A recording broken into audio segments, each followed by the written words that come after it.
In the heart of an Igbo village, where the red earth met the sky and palm trees whispered secrets to the wind, stood a modest home.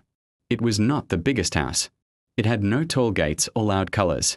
Yet, everyone who passed by felt something unusual. Peace lived there. This was the home of Edozi and Ifunanya.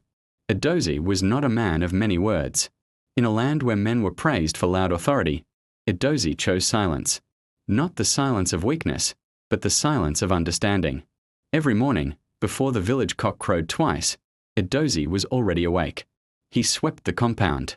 He checked the cassava stems. He fetched water before the sun became harsh. When people asked him, "Why do you work so early like a woman?" he only smiled. Because Edozi believed something rare: a home survives not on pride, but on responsibility. Ifunanya, his wife, carried grace the way the moon carries light. She spoke softly, yet her words settled deeply.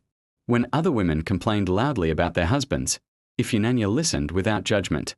But she never joined insults with insults.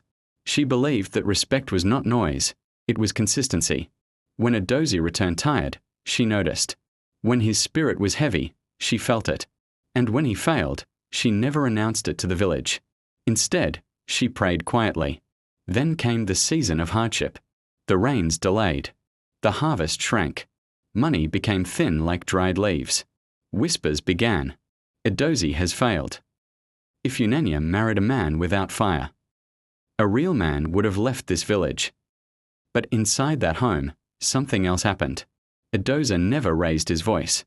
Ifunanya never blamed him. They planned together. They endured together.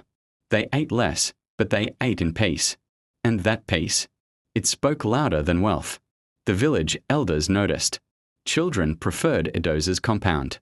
Arguments reduced near his fence. Even strangers felt calm resting under his mango tree. One elder said, "There is something unusual in that house." Another replied, "Yes. Their home speaks softly, but it teaches loudly." One market day, Edozi was called before the elders. They expected fear.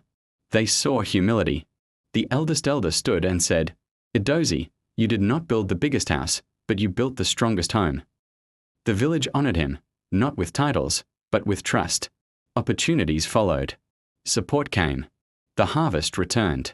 Not because Edozi chased success, but because character called success to him. Years later, children asked, "What makes a home strong?" And the elders replied, "Not shouting, not wealth, not control.